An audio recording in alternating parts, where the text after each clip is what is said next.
grant recipient, and he's also with the Chamber Society of Lincoln Center.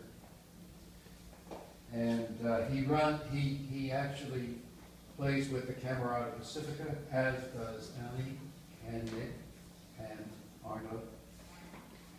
And the other thing that you really should know about him is that he teaches at UCLA, but he's also a marathon runner. Well, there's some triathlon people here. But they don't play Hyon. Well, give me a minute. Ani Aznavourian actually is a former teacher of mine. I love the sound of the cello, and so I studied for a few minutes with Ani and determined that it was much too much of a challenge for the likes of me. But Ani has played as a soloist with symphonies around the world, including the Chicago Symphony, where else? Boston Pops, the Tokyo Philharmonic, United States, Italy, France, throughout the world. And she's the principal cellist of the Camerata Pacifica. Nick, the Brit. Hi. Nick Daniels is actually the recipient of the Queen's Medal for Music.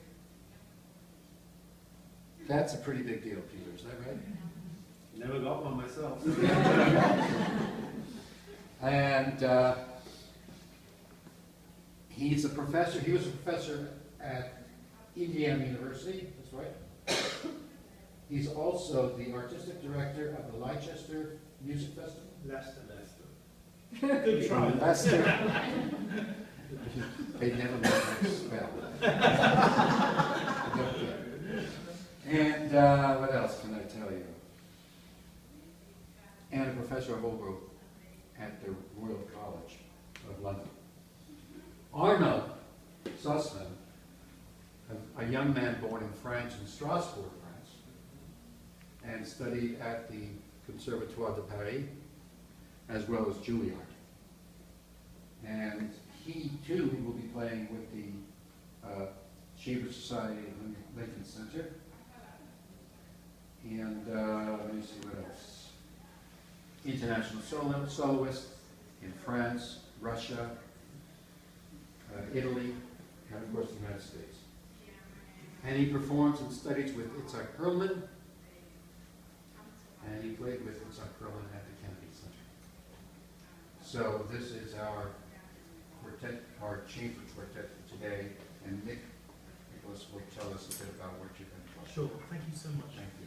Thank you both for having us here. It's wonderful. It's wonderful for us to have a chance to do something for Kiddock and Richard, because and to see his work is really inspiring. These things that rotate around our lives, other arts, other forms of artistic input are so inspiring to us. I mean, it's just so sad we can't be sitting on those gorgeous chairs out there, but we can look at them from here and go, oh. So, Mozart wrote this piece in 1781.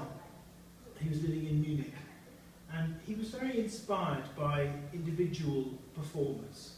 So he would get massively turned on and start writing for one particular person, like a horn player, Lloyd Gebb, or Stadler, his clarinetist. And there was an oboist called Friedrich Ramm, who he'd written Sinfonia Concertante for 4 players for him to play. And then he wrote in this quartet. Presumably, Ramm came along with a few ducats and just said, here, write me a piece, and this is what Mozart came up with. It is the single most important chamber piece written for this instrument.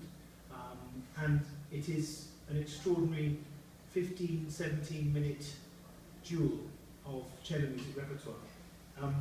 The string trio has a dual role as supporter for the this almost cherubic utterings of the oboe, as well as being a mini string orchestra in themselves.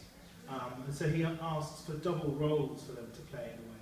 The oboe is is like I always think of it being like Cupid.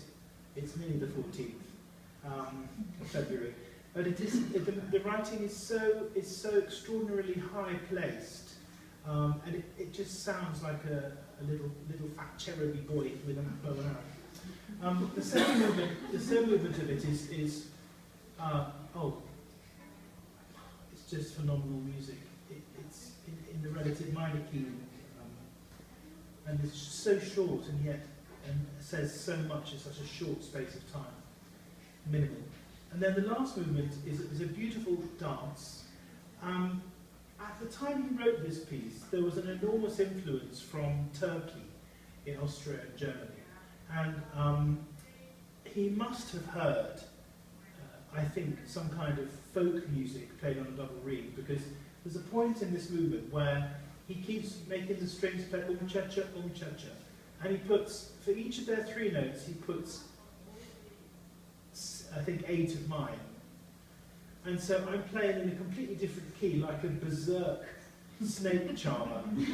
And it's like, where are we going with this? And what's going to happen? And then somehow all the smoke clears and you're just left with the dancing again. It's a very extraordinary moment in music. I hope you enjoy it. Mozart's Oboe Quartet. Thank you. Thank